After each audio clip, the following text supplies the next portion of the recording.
Ya, muy buenas noches a cada uno de los presentes, darles la bienvenida a nuestra querida Facultad de Ciencia Política y Gestión Pública, también de Derecho.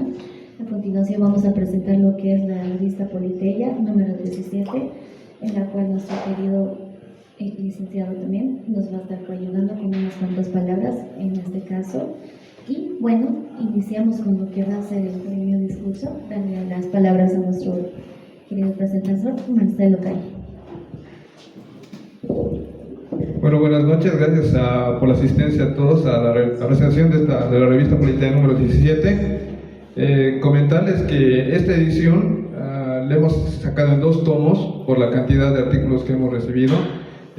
La primera parte es un aporte que están haciendo de la Universidad René Gabriel Moreno, donde varios investigadores han decidido mandar los artículos a nuestra revista, ¿no?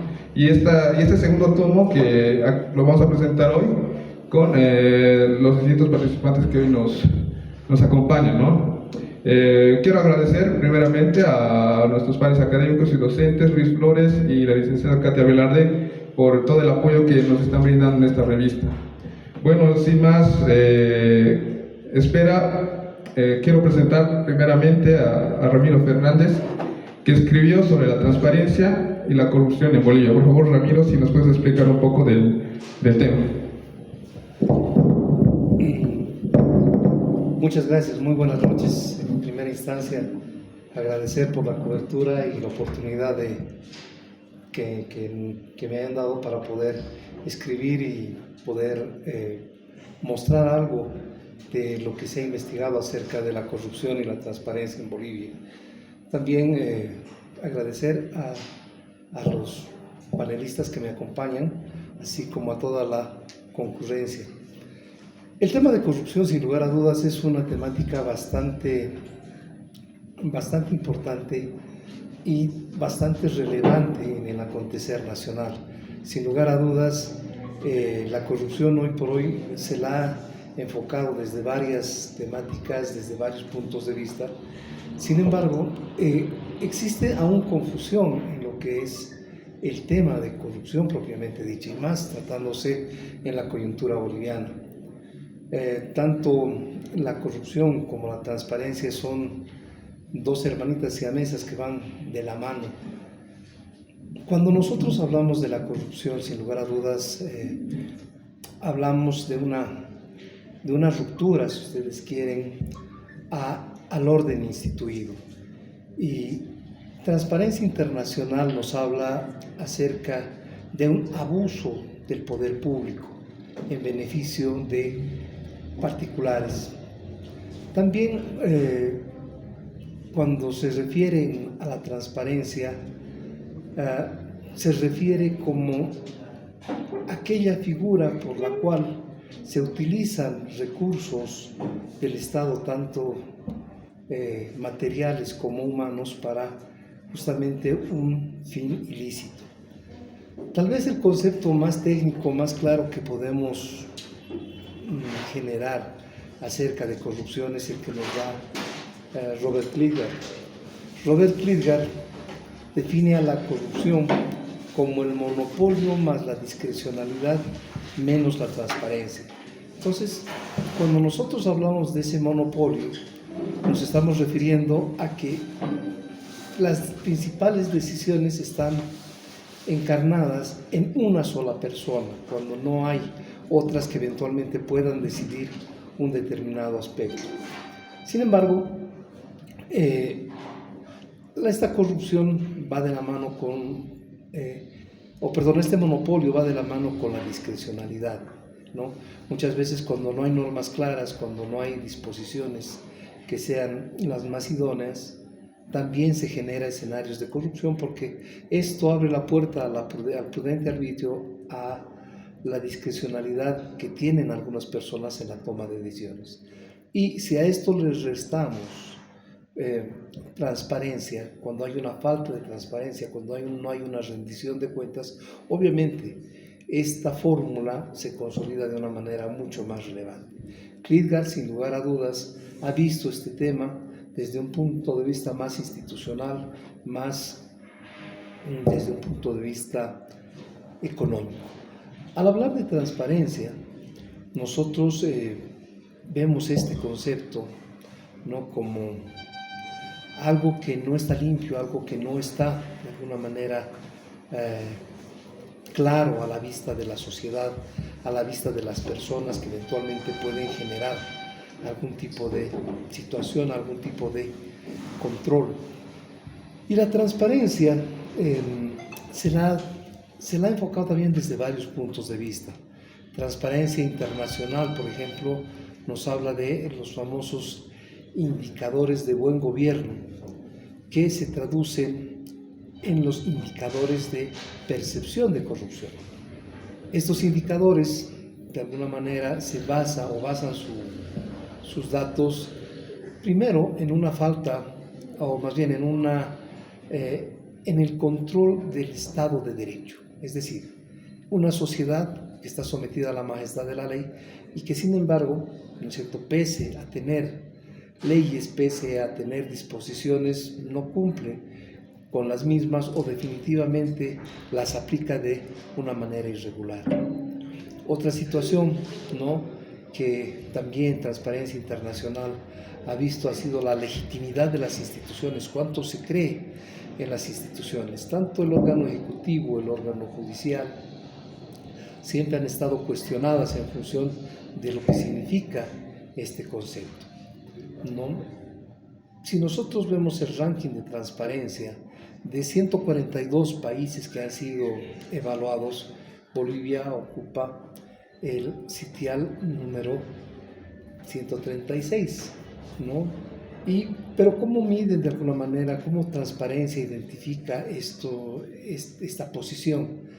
A través de los niveles que se tienen de evaluación. Por ejemplo, ellos tienen un nivel de 0 a 100%, ¿no? De 0 a 100, ¿no? ¿Qué significa el 0? Que son países con un altísimo grado de corrupción, y el nivel 100 corresponde a países que tienen mucha transparencia en su actuar. Bolivia, justamente, ¿no es cierto?, tiene la ponderación de 28, y definitivamente ahí vemos que no estamos en un lugar que de alguna manera sea expectable, ni mucho menos. También, cuando nosotros hablamos de transparencia en el contexto nacional, se ha generado una suerte de sustento legal. Partamos por la Constitución. La Constitución, en su artículo 123, establece la irretroactividad de los delitos de corrupción. Sin lugar a dudas, este ha sido un paso cualitativo significativo en lo que hace la lucha contra la corrupción. En lo que hace a transparencia, nosotros vemos que la nueva visión constitucional ha generado, sin lugar a dudas, en su artículo 21, numeral 6, el acceso a la información gubernamental. Sin embargo, este acceso a información gubernamental no es algo nuevo, si bien se lo ha constitucionalizado ahora, pero ya data de hace mucho tiempo atrás el tema del acceso a información gubernamental, el tema de transparencia. Tenemos el Decreto Supremo 27329, por ejemplo, que nos ha hablado por primera vez del acceso a la información gubernamental. Otro decreto que sin lugar a dudas es emblemático en el tema de transparencia es el Decreto Supremo 28138, el Decreto Supremo 28168, que ambas disposiciones han generado una plataforma de acceso y condiciones para generar justamente este tema de transparencia. El Decreto Supremo 28138 ha establecido de una manera muy clara, por ejemplo, el valor que tienen las copias simples en el manejo, en el interrelacionamiento con las diferentes entidades del sector público. Una cosa novedosa que tiene el Decreto Supremo 168, es el tema del habeas data administrativo, ¿no?, que funciona más o menos como el habeas data como lo conocemos en el ámbito constitucional. Sin embargo, este decreto le ha dado un cariz más operativo, más adjetivo, si vale el término. También, ¿no es cierto?, hoy por hoy hemos visto en el tema de políticas de anticorrupción el decreto o la ley más bien 214, que establece las políticas de corrupción, que sin lugar a dudas se constituyen en un estamento importante para poder generar transparencia y poder minimizar el tema de la corrupción. Entonces, esto sin lugar a dudas se constituyen en elementos importantes de destacar cuando hablamos de la corrupción, de la transparencia en Bolivia. Si hay algo que se ha criticado a esta temática de corrupción y transparencia es que evidentemente en Bolivia hay bastantes disposiciones, hay bastante normativa. Lamentablemente esta normativa no es correctamente aplicada. Otra de las cosas que se ha cuestionado al tema de la transparencia en el caso boliviano ha sido justamente la falta de rendición de cuentas, no tanto del órgano ejecutivo, sino más bien del órgano judicial. ¿Cuántas veces hemos ido a una rendición de cuentas de órgano judicial? No está normado el tema de la rendición de cuentas de órgano judicial. En el ámbito ejecutivo, en el órgano ejecutivo, sí, están obligados por ley a hacer una rendición de cuentas 2 veces al año. Una al inicio de gestión, informando, ¿no?, lo que van a hacer en la gestión, y otra justamente cuando ha concluido la gestión y verificar si los objetivos, si los planes y las estrategias se han cumplido o no.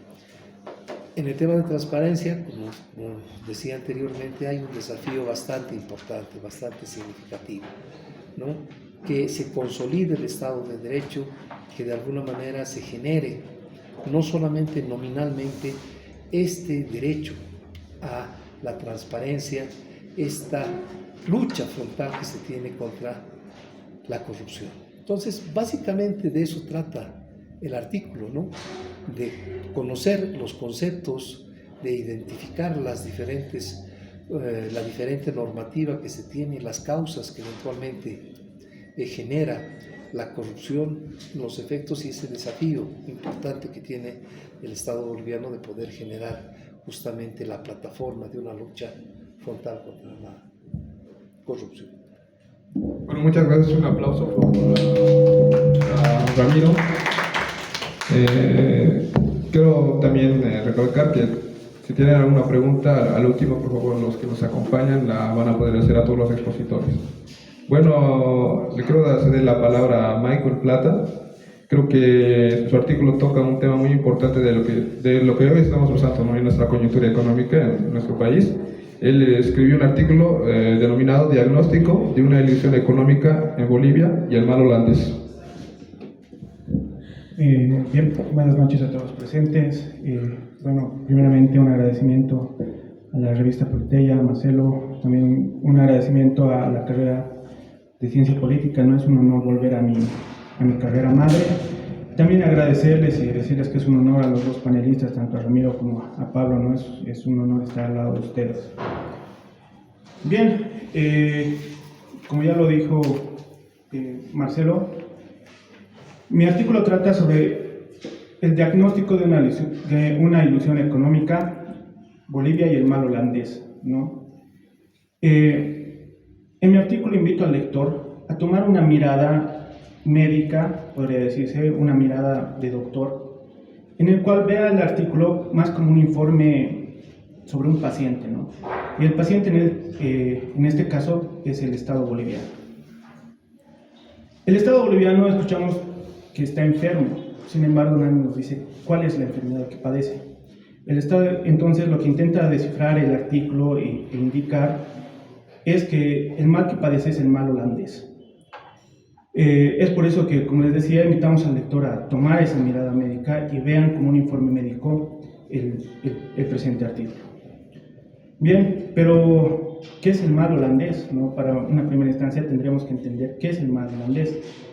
En Holanda, en la década de los 60, se ha producido una anomalía económica, en la cual Holanda ha descubierto grandes vetas de hidrocarburos y ha destinado todos sus recursos y todo su potencial como país, lo ha destinado a la extracción de esos recursos, ¿no? Dejando de lado algunos, podría decirse, otros recursos transables y otros recursos que no son extractivos, como pueden ser la manufactura, recursos agrícolas, etc. Entonces, al destinar todo el potencial del país a extraer un recurso natural, ha producido una anomalía económica en la cual en 1970 la revista The Economist le da el nombre del mar holandés, ¿no? En la cual posteriormente se formaliza mediante los economistas Cordian y Nel. Sin embargo, como les decía, esta anomalía se produce a efectos de que un país se basa netamente a extraer un recurso natural. En nuestro caso ha sido el gas, dejando de lado la inversión ya sea a nuevos, podría decirse, a nuevos recursos o también a una inversión a buscar podría decirse, buscar nuevas vetas y demás para seguir fomentando ese recurso natural. Como lo decía, el mar holandés corresponde a un conjunto de distorsiones generadas por un boom de recursos naturales que provoca la apreciación del tipo de cambio real y en consecuencia una pérdida de competitividad en sectores transables distintos al recurso naval, ¿no? Es decir, como les decía, es cuando un Estado descubre vetas de recursos naturales muy importantes y hace que toda su industria y política nacional se vuelva totalmente dependientes, dejando de lado otras industrias no relacionadas con este sector. Sin embargo, yo quiero ahondar un poco en el caso boliviano, indicando de que nuestro caso es muy especial, ¿no? A diferente de otros casos que se han producido tanto en la región como en Europa, ya que cuando nosotros hemos extraído y hemos tenido ese superávit hasta el año 2014, no hemos reinvertido, podría decirse, esos fondos, no hemos reinvertido esa inversión, ¿no? Entonces, ¿qué ha producido? Ha producido un declive. En el presente artículo demuestro con varios cuadros cómo vamos escalando, podría decirse, nuestro Tesoro General de la Nación en base a la exportación del gas y vamos escalando como montañita, ¿no? Pero para el 2014 llegamos a un tope y a partir de ese tope empezamos a bajar de caída. ¿Eso a qué ha respondido? Primero, a que no ha existido inversión y segundo, a que el dinero se ha basado netamente en conservar el poder político. Es ahí donde se hace una relación podría decirse, entre el extractivismo del gas y todo lo que nosotros hemos recuperado, todo lo que hemos obtenido, y la posterior política que se ha hecho con nuestros recursos naturales, ¿no? Y esta política, ¿a qué corresponde? Tenemos que entender que todo este auge del gas no ha sido un producto, podría decirse, netamente del gobierno del movimiento al socialismo, que es a partir del 2006 al 2024, sino responde mucho antes a varias inversiones, varios acuerdos que se han hecho desde 1990. Sin embargo, a partir de 2006 y a partir del gobierno de Evo Morales, es que se hace la nacionalización de los hidrocarburos y empezamos a escalar, como les decía. Sin embargo, los recursos los han ido despilfarrando, ya sea en bonos, en empresas estatales deficitarias, etcétera, ¿no? Esa es una realidad que ya todos conocemos, tampoco es podría decirse que no les estoy diciendo algo nuevo. Sin embargo, el problema crucial que ha habido es de que nadie nunca se ha preguntado en el gobierno ¿qué pasa si el gas se nos acaba?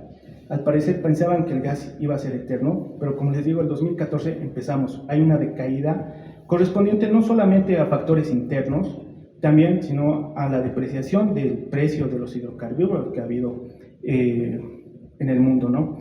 Así también de que hemos perdido mercados con Argentina. Argentina ha descubierto su propia beta y hemos perdido nosotros un propio mercado.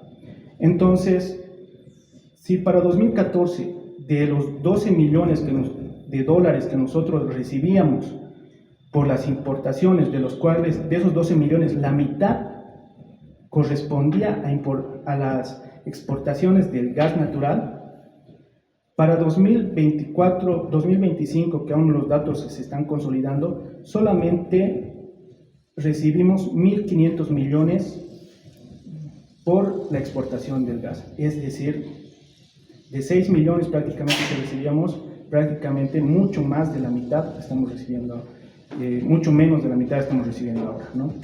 Entonces, el artículo intenta responder eso, intenta descifrar, intenta decir cuál es la anomalía. Y es una anomalía única en el mundo. El caso del mal holandés que padece Bolivia es única en el mundo, ya que no encontramos una respuesta propia.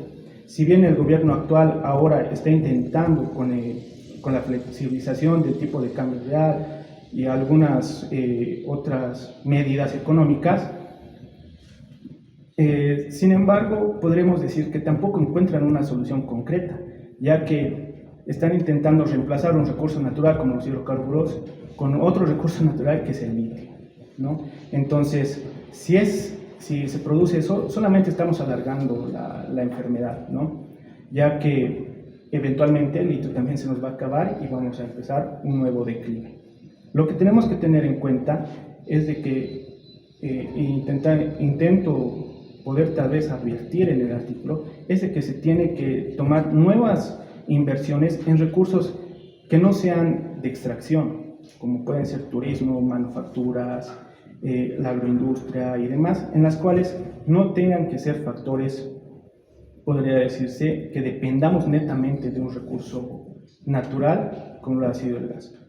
Eso es lo que intenta decir el artículo. Espero que les guste, que les atraiga, y nuevamente, ¿no?, un agradecimiento a la carrera, y siempre, ¿no?, llamar a mis colegas a que escribamos, ¿no?, a que creo que los espacios como este son muy importantes para nosotros crecer como politólogos, y sobre todo creo que ya es momento de que nuevas generaciones puedan tomar, podría decirse, la batuta de los mejores días para nuestro país, y eso solo lo vamos a hacer también escribiendo, ¿no? Muchas gracias. Bueno, gracias, Michael, por tu exposición, porque me parece que es un tema muy relevante hoy, el presente, ¿no? Y incluso creo que hay datos que dicen que el gas se va a acabar en 2030, ¿no? Y vamos a entrar en otra crisis todavía más. Bueno, como siguiente expositor, quiero invitar a Pablo Loza, que ha escrito un artículo relacionado a las relaciones internacionales entre la doctrina y el consenso de Washington. Bueno, gracias a todos por estar. He tratado de evocarme artículos sobre temas de relaciones internacionales, un área a la que estoy empezando a prestarle bastante interés. El trabajo que hoy presento aborda una problemática que nos interpela de manera directa y me atrevería a decir de manera generacional, con preguntas como ¿por qué a lo largo de las décadas nuestro país ha encontrado tan difícil actuar con autonomía en el escenario internacional? ¿O por qué, más allá de los cambios de régimen político, de las transiciones democráticas y de los giros discursivos, parece repetirse un patrón de subordinación externa que limita nuestras posibilidades de desarrollo? Para responder estas preguntas, he realizado un análisis de manera comparativa de las relaciones internacionales de Bolivia en dos grandes ciclos en nuestra historia reciente: el periodo de las dictaduras militares del 64 al 82 y la etapa democrática neoliberal del 82 al 2005. La hipótesis que manejo en esta investigación, en diálogo con los postulados del realismo periférico de Carlos Escudé y con las teorías de la dependencia, es que pese a sus profundas diferencias, ambos ciclos comparten una misma matriz de dependencia externa.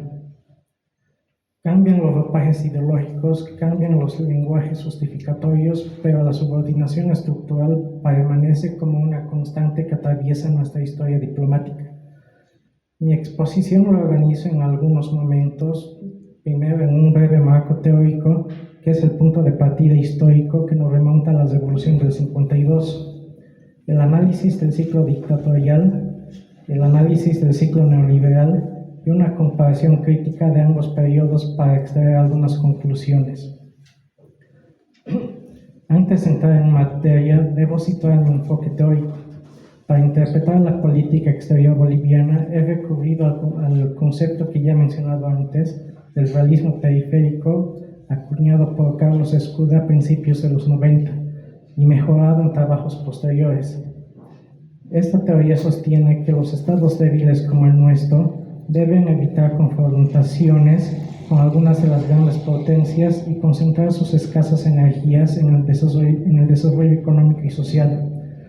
Hasta ahí esto podría ser como un consejo prudente, incluso sensato, pero la experiencia boliviana que se muestra de manera contundente en ese pragmatismo cuando carece de un proyecto nacional sólido, inclusivo y soberano, cuando no se ancla en consensos internos amplios, se convierte rápidamente en un seguidismo acrítico, en una suerte de renuncia anticipada de la autonomía. No se trató de ninguno de los dos periodos de una autonomía relacional inteligente, sino de una subordinación que confundió la realpolitik con la genuflexión permanente entre los poderes de turno. En este punto de partida histórico es la revolución del 52, en aquella revolución transformadora que despertó enormes expectativas populares y sacudió los cimientos del poder oligárquico, pero también encendió todas las alarmas en Washington. En plena Guerra Fría, la administración estadounidense vio en el proceso boliviano los ingredientes de una segunda Cuba. Sin embargo, la respuesta de los Estados Unidos no fue la intervención militar directa, sino una estrategia de cooptación a través de ayuda económica masiva. Bolivia se convirtió en los años 50 en el mayor receptor per cápita de asistencia estadounidense en América Latina, con un promedio de $30 millones anuales que equivalían casi a un tercio del presupuesto nacional. Como documentan Skinner y Field en su operación deliberada para domesticar la revolución, para fortalecer a los sectores moderados del MNF y aislar a la izquierda. En este pacto se instaló un precedente que marcaría indeleblemente todo el periodo que analizamos. La dependencia financiera se transformó en el ADN de nuestra inserción internacional. Dentro del primer gran ciclo de las dictaduras militares, inauguradas por el golpe de Barrientos en noviembre del 64. A partir de entonces, el Palacio Quemado se convirtió en la práctica en una prolongación administrativa de la Embajada de Estados Unidos. Los militares formados en la Escuela de las Américas en Panamá y adoctrinados en la doctrina de seguridad nacional asumieron como misión propia la contención del comunismo. No fueron víctimas pasivas de la imposición, buscaron activamente la ayuda de Washington como fuente de legitimidad de recursos. La política exterior de este ciclo se articuló en tres grandes ejes: alineación irrestricta con las políticas de Estados Unidos, participación en el aparato represivo regional y una diplomacia vecinal que orbitó obsesivamente alrededor de la reivindicación marítima. Sobre el primer eje de la alianza con Estados Unidos, alcanzó su cima durante el gobierno de facto de Banzer. Banzer llegó al poder tras un golpe sangriento que derrocó al general Torres, que había cometido el pecado de nacionalizar el Gulf Oil y acercarse a Cuba de Castro. Para la administración de Nixon, Banzer era un hombre adecuado en el lugar y el momento precisos. La ayuda fluyó con gran generosidad que excedía el peso real del país. Basta un dato. En 1973, la ayuda económica y militar superó los $50 millones para una economía cuyo PIB apenas rozaba los 1.500 millones. La visita del, por entonces, enviado especial de Washington en el 72 sería un pacto del apoyo político y militar a cambio de la alineación autónoma incondicional. El episodio que selló esta alianza fue la captura y ejecución de Che Guevara en octubre del 67 bajo el gobierno de Barrientos. Como se documenta, aquella operación fue posible gracias a la colaboración de los rangers bolivianos entrenados por las fuerzas especiales de los Estados Unidos en territorio boliviano. Bolivia se ganó por tanto el título de aliado confiable en la estrategia de contención hemisférica, pero a un gran costo. porque la contracara de esta ayuda no fue el desarrollo, sino el endeudamiento masivo y la corrupción sistémica. Las cifras son implacables. Durante el ciclo dictatorial, el incremento anual por medio de la deuda externa fue el 16,14%. Los préstamos contraídos sin control democrático y la rendición de cuentas de los diferentes proyectos, entre otros, y en gastos militares suntuarios y en la voracidad de la burguesía que medaba en la sombra del poder.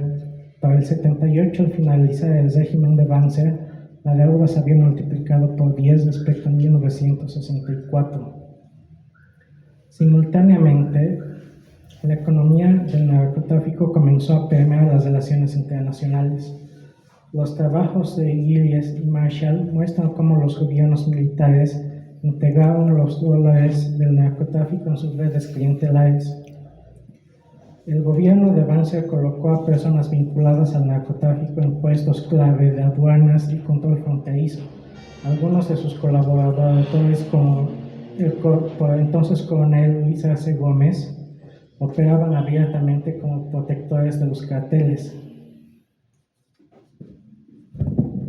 En el plano regional participó activamente en la Operación Cóndor, esa alianza para el terrorismo que Estados Unidos, como documenta Francesca Laza, coordinó la persecución, tortura y desaprobación de opositores entre las dictaduras del Cono Sur. Las fronteras se convirtieron en trampas. La soberanía nacional se arrodilló ante la solidaridad ideológica. En Bolivia, esta colaboración se materializó en la entrega de los exiliados a sus países de origen y en la creación de centros clandestinos como la cárcel de Chocalla.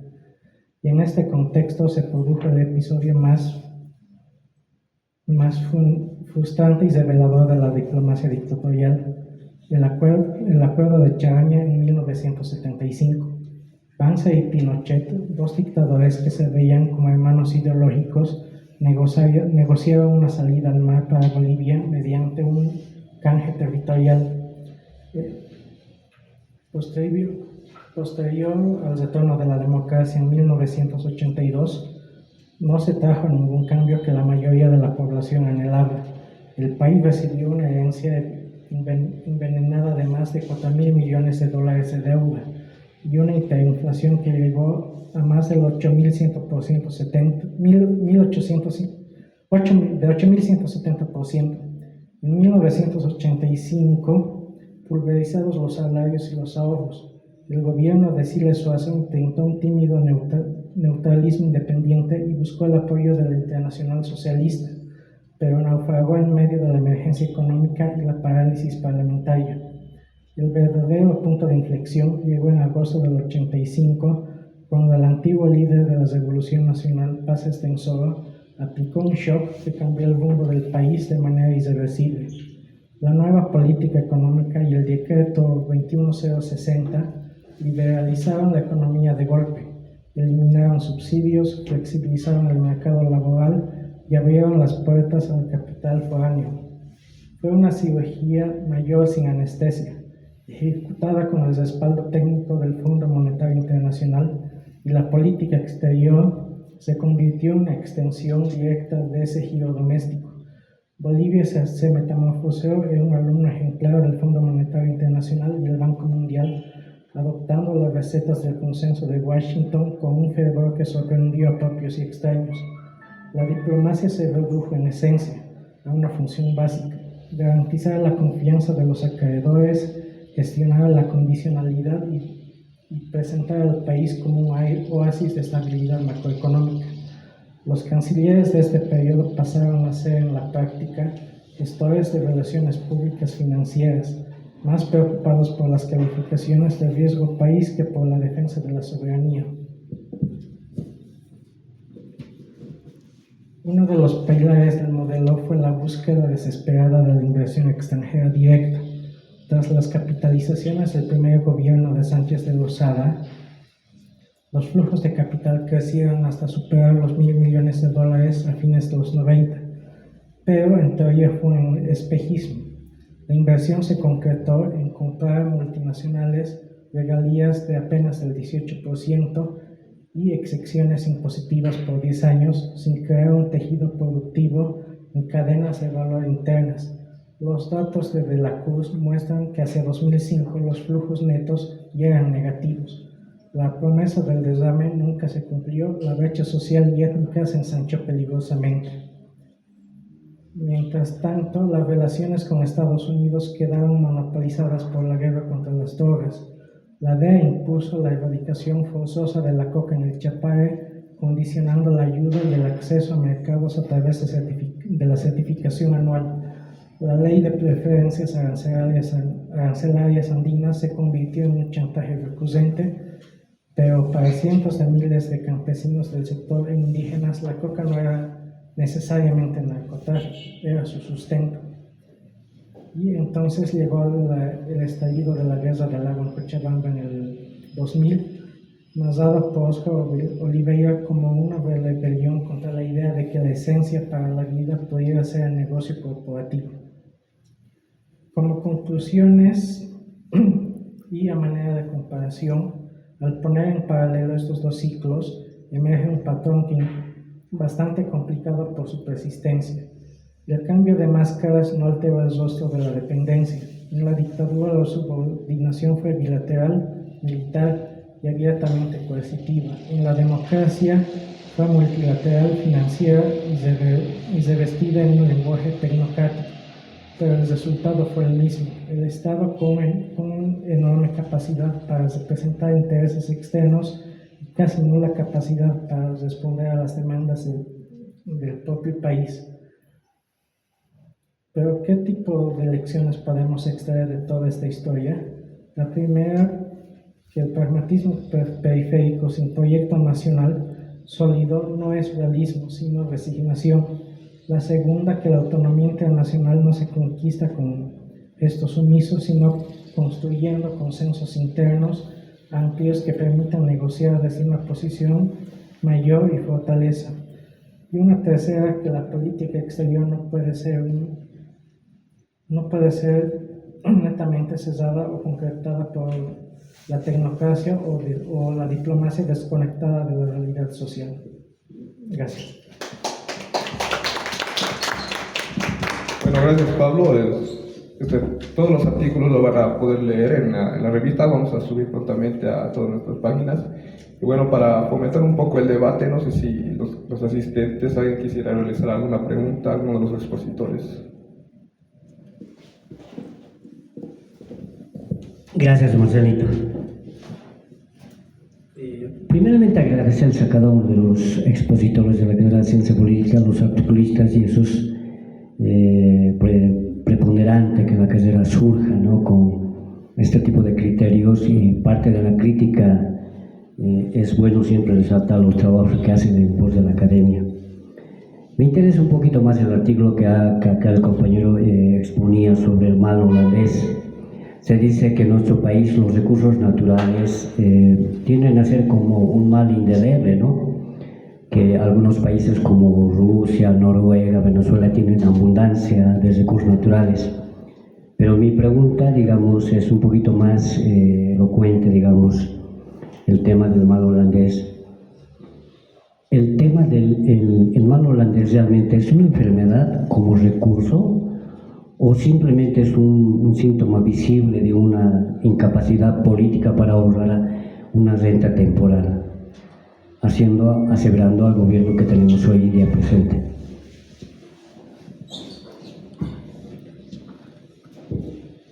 Bien, muchas gracias por la pregunta.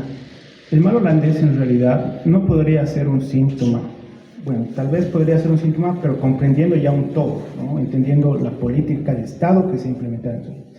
Sin embargo, sería, podría decirte, una enfermedad, ya que no está mal extraer recursos naturales, está muy bien, pero ¿qué pasa cuando te dedicas solo a extraer recursos naturales y dejas de lado otros tipos de recursos?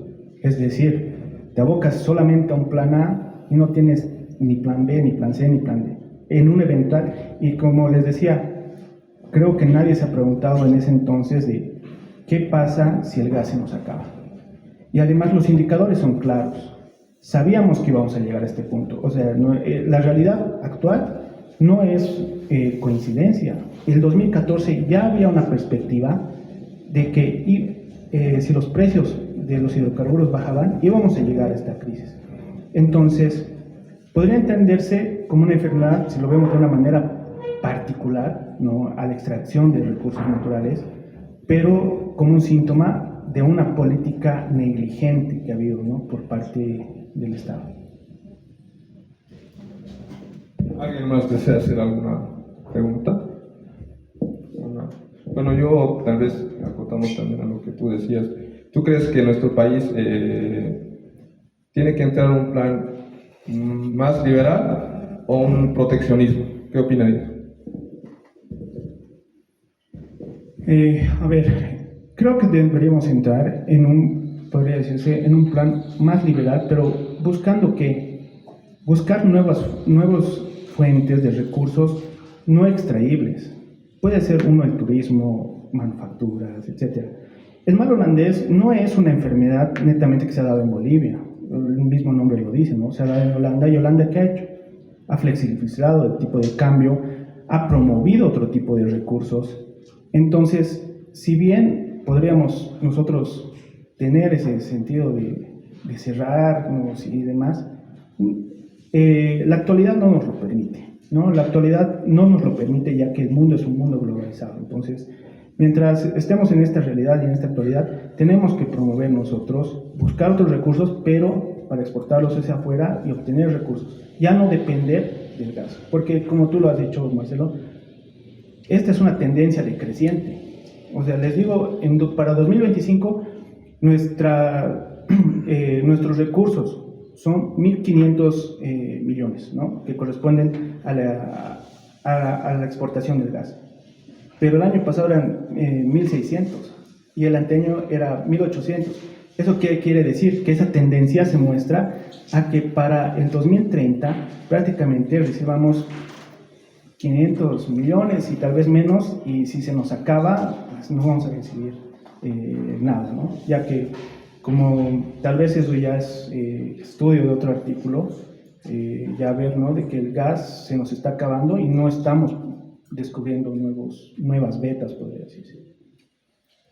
Creo que tu artículo se relaciona un poco con lo que decía Pablo, ¿no?, acerca de la política exterior. No sé, ¿qué opinas tú, Pablo, acerca de esta relación que podía tener nuestro Estado al liberalizarlo más?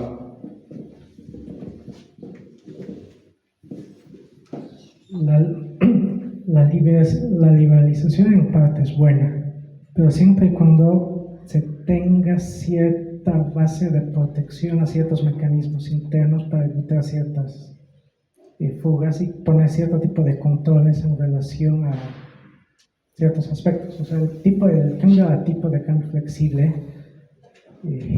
apoya a que se genere mayores exportaciones a un ámbito de comercio internacional, pero también hay que ver la parte interna. Cuando hay un tipo de cambio variable a nivel interno, esto afecta muchas veces a muchos aspectos económicos en el mercado interno. Entonces hay que ver cómo se puede generar este tipo de mecanismos internos. Pero estamos ante un nuevo ciclo en las relaciones internacionales en las que, y dado nuestro contexto interno, en las que se tendría que a nivel externo fomentar los tipos de cambio, pero a nivel interno ver otro tipo de mecanismos para generar cierto tipo de, ¿cómo sería? Cierto tipo de, que ese tipo adquisitivo en bolivianos no se pierda ante el poder adquisitivo real externo, ¿no? Entonces ese tipo de cosas es bueno tratar de ir generando. Bueno, también creo que acerca de lo que tú también hablas, Ramiro, bueno, lo que también comentaba Michael, la corrupción en Bolivia, ¿no?, la transparencia en las instituciones, cómo Bolivia no puede, digamos, generar unas instituciones fuertes a través de toda esta corrupción que existe, ¿no? ¿Tú cómo crees que podríamos mejorar todo el ámbito de las instituciones precisamente para que se mejore, digamos, el ámbito económico? Bueno, en realidad, gracias por la pregunta. En realidad, la lucha contra la corrupción es bastante complicada, pero, por ejemplo, según autores como Robert Pliger, la lucha contra la corrupción depende de un aspecto técnico, ¿no es cierto?, pero también un aspecto político, vale decir. En el aspecto técnico, mucho se habla de la lucha contra la corrupción, se ha generado abundante normativa, se ha generado normativa penal que sanciona, pero ¿qué pasa con los administradores de justicia? ¿Qué pasa con los operadores? ¿Qué pasa con los investigadores? La corrupción está ahí adentro, ¿no? Dentro de esos escenarios, dentro de esas instituciones que de alguna manera no dejan que se pueda soslayar ni se pueda anular la corrupción. El otro aspecto, el aspecto técnico que reivindica Krieger, por ejemplo, está en esos instrumentos técnicos que deberíamos tener. Uno de esos instrumentos es justamente la auditoría forense, ¿no? La auditoría forense, que es un concepto relativamente nuevo, entre comillas, en el contexto boliviano, porque si bien tenemos escenarios para poder luchar contra la corrupción en instancias judiciales, pero ¿qué instrumento tenemos para poder evidenciar corrupción? En Bolivia no existe. Existen las auditorías que hace la Contraloría General del Estado, pero estas son financieras, especiales, operativas, ambientales, pero ninguna se dedica exclusivamente a lo que es el ámbito de corrupción. Una alternativa sería la auditoría forense, ¿no es cierto?, que permitiría que de alguna manera tener más instrumentos para poder luchar, técnicos sobre todo, para luchar contra la corrupción. Bueno, ya a manera de opinión tuya, en todo este tiempo, digamos, de esa crisis que hemos tenido de los 53 días, mucho se ha hablado, digamos, que las instituciones, incluso, bueno, las del pueblo, podríamos denominar entre comillas, también se han ido corrompiendo, ¿no? ¿Tú crees que todo este entramado involucra también una refundación, si se podría decir algo así? De alguna manera, la lucha contra la corrupción, ¿cierto?, es integral, ¿no?, desde varios escenarios. Definitivamente no creo que haya una receta, ¿no es cierto?, contra la corrupción. Y ahí justamente voy a tocar un aspecto que releva mucho a Rose Hackerman, ¿no? Ella dice que existen dos tipos de corrupción, una corrupción cultural y una corrupción famélica. La corrupción cultural es la que nosotros tenemos en el día a día, el hecho de que, por decir un ejemplo muy prosaico, así estamos haciendo cola para conseguir un determinado producto y resulta que aparece un amigo y me dice, ¿por qué no me haces colar a tu fila?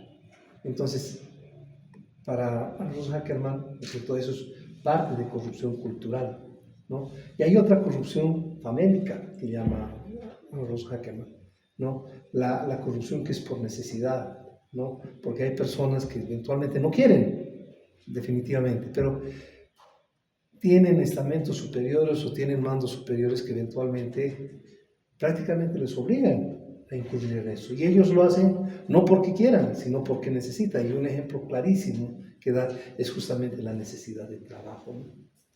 Porque lamentablemente en Bolivia hoy por hoy no hay un servicio civil, ¿sí? Hasta el año 2021, ¿sí?, había todavía lo que era la dirección del servicio civil, y ahí cuando menos teníamos servidores públicos de carrera o aspirantes a carrera administrativa. Los auditores eran servidores públicos de carrera, lo cual era muy difícil que los cambien o los saquen de su fuente laboral. Hoy por hoy, con la ley financiera de 2021, ya no hay carrera administrativa. Entonces, todas esas personas, todos esos servidores públicos están sujetos ¿a qué? Están sujetos a la discrecionalidad y voluntad de sus estamentos superiores. Interesante los temas que se tocan, ¿no?, en la carrera de ciencia política. Justamente estos temas que estamos tocando en este momento es importante y también es relevante desde el punto de vista de la crítica, ¿no? Por ejemplo, el tema de la transparencia o corrupción, se han escrito muchos libros y también se han propuesto herramientas, soluciones, posibles soluciones, pero vemos que a veces en cierto tipo de estados de gobierno que hemos tenido en estos 200 años de cumplidos en nuestro país, se ha combatido mucho la corrupción, la transparencia también, pero hasta el momento veo necesario, digamos, ¿cuál es el instrumento más, si no digo perfecto, pero que vendría, digamos, a socavar esa información que realmente todos los ciudadanos en el país necesitan? En el gobierno tenemos muchos actos de corrupción, desde la primera llegada de esta función de gobierno, desde el 1 de noviembre que ha entrado el gobierno, y los otros gobiernos también, pero el mal indeleble de la democracia es la corrupción. Se dice que cuando uno roba dinero, el dinero no se recupera. Yo quisiera preguntarle aquella frase que la doctora Jimena Costa alguna vez se acuñó en la carrera de Ciencia Política, que decía, y usted mencionaba sobre las instituciones y quienes gobiernan o quienes ejecutan o quienes administran la administración pública en temas de corrupción. La doctora Jimena Costa decía, puede tener un funcionario público todas las maestrías, todos los doctorados presentes en su vida, pero si no tiene el componente ético y moral, no sirve como funcionario público. ¿Está de acuerdo con esa frase o qué opinaría sobre esa frase? Gracias. Sí, sin lugar a dudas, ¿no? El componente ético es determinante porque, como usted dice, puede tener un muy alto grado técnico, ¿sí? Pero si no tiene la convicción cierta de hacer las cosas como se debe, definitivamente, por mucho que tengamos una normativa sólida, por mucho que tengamos los técnicos más especializados, por mucho que tengamos toda la plataforma técnica, no vamos a poder lograr nada, ¿no? Y por ejemplo, Paprika, ¿no es cierto?, es otro autor que habla también de la corrupción y dice, ¿no es cierto?, justamente para no tener esa corrupción cultural, ¿no es cierto?, tenemos que comenzar con la concientización, con la educación de las personas. Porque de nada sirve, ¿no es cierto?, que un funcionario ya con 40, con 30 años, ¿no es cierto?, pretenderle enseñar a que haga las cosas buenas es prácticamente imposible, ¿no? Y en ese mismo texto de Paprika, ¿no es cierto?, da un ejemplo bastante gracioso, ¿sí? Loro viejo no aprende a cantar, ¿no es cierto? Y definitivamente nosotros, para poder luchar contra la corrupción, necesitamos de una plataforma que comience justamente desde la educación, no solamente la educación formal, sino desde la educación que viene de casa, ¿no es cierto? Porque definitivamente nosotros llamamos picardía criolla, ¿no? Pero el hecho de hacerle colar a la fila, estamos haciendo corrupción, estamos enseñando mal. Ahora, ¿hasta dónde podemos llegar? Definitivamente es algo muy incierto, ¿no? Bueno, no sé si alguien quisiera hacer otra pregunta o bueno. Sí, bueno, aprovechando el artículo de Ramiro y en relación a mi artículo, como lo explicaba, todo el dinero que se ha ganado, ¿no?, por las exportaciones del gas han sido utilizados para un control político, ¿no? ¿Eso qué quiere decir? Es un control que no solamente lo ha realizado el anterior gobierno, sino lo hace el actual gobierno también, ¿no? En la cual un sector tiene una demanda y en vez de solucionar el problema de fondo les ofrecen un bono, ¿no? Entonces ahí va mi pregunta, Ramiro, ¿no? Que el Estado mismo, en vez de solucionar un problema de fondo, te ofrezca un bono para solucionar tus problemas y podría decirse una solución temporal, ¿sería también alguna forma de corrupción? En realidad la corrupción se presenta de varios matices, ¿no? El hecho de que yo te quiera obligar a ti a hacer algo que no quieres y a cambio te doy una dádiva, definitivamente es corrupción, ¿no es cierto? Ahora, clasificarla como cultural, institucional, ya es un trabajo mucho más árido, pero definitivamente, ¿no?, el querer tapar el sol con un dedo en desmedro del Estado boliviano, porque los recursos son del Estado boliviano, es corrupción.